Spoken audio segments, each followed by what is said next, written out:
అంటే చాలా మందికి ప్రెగ్నెన్సీ రాని వాళ్ళు చాలా మంది ఉన్నారు.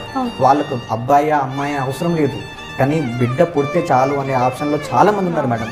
ఎంతోమంది ఎన్నో దేవుళ్ళని మొక్కడం, వాళ్ళని చూడడం, వీళ్ళని చాలా అవుతున్నాయి, కానీ వాళ్ళకి కనీసం ఒక్క బిడ్డ కూడా పుట్టడం కష్టమైపోయింది. కానీ ఉన్న వాళ్ళేమో దాన్ని తీసేసేయాలా లేదంటే అవసరం లేదు అని అనుకుంటున్నారు.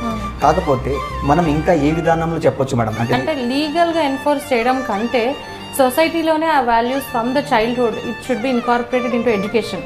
అండ్ దిస్ ఇప్పుడున్న సిచ్యువేషన్ ఒక 20 years కంటే ముందు కంటే చాలా బెటర్. ఎందుకంటే ఈ సిటీలో ఎస్పెషల్లీ ఇద్దరిని ఈక్వల్గా ట్రీట్ చేయడం టు సమ్ ఎక్స్టెంట్ స్టార్ట్ అయింది.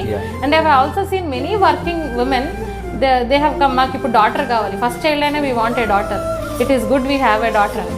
ఐడియల్లీ మేము ఏది చెప్పం, కానీ సో ఆ అవుట్లుక్ వాళ్ళది చేంజ్ అవ్వడం వల్ల ఐ థింక్ slowly అయితే with the education and women are also getting educated, they are also not financially dependent on anyone. ఇప్పుడు సపోజ్ మెన్ ప్రెషర్ చేసిన విమెన్ ఎలా ఉన్నారంటే మేము కానీ పెంచుకుంటాము ఆడపిల్లల్ని. నేను ఒక ఆడపిల్లనే కదా, ఒక ఆడపిల్ల లేకపోతే ఎక్కడి నుంచి వచ్చిందండి ఈ ప్రపంచం అంతా? లేదు కదండి. Every mother is a lady, every sister is a lady, every wife is a lady, every daughter is a lady.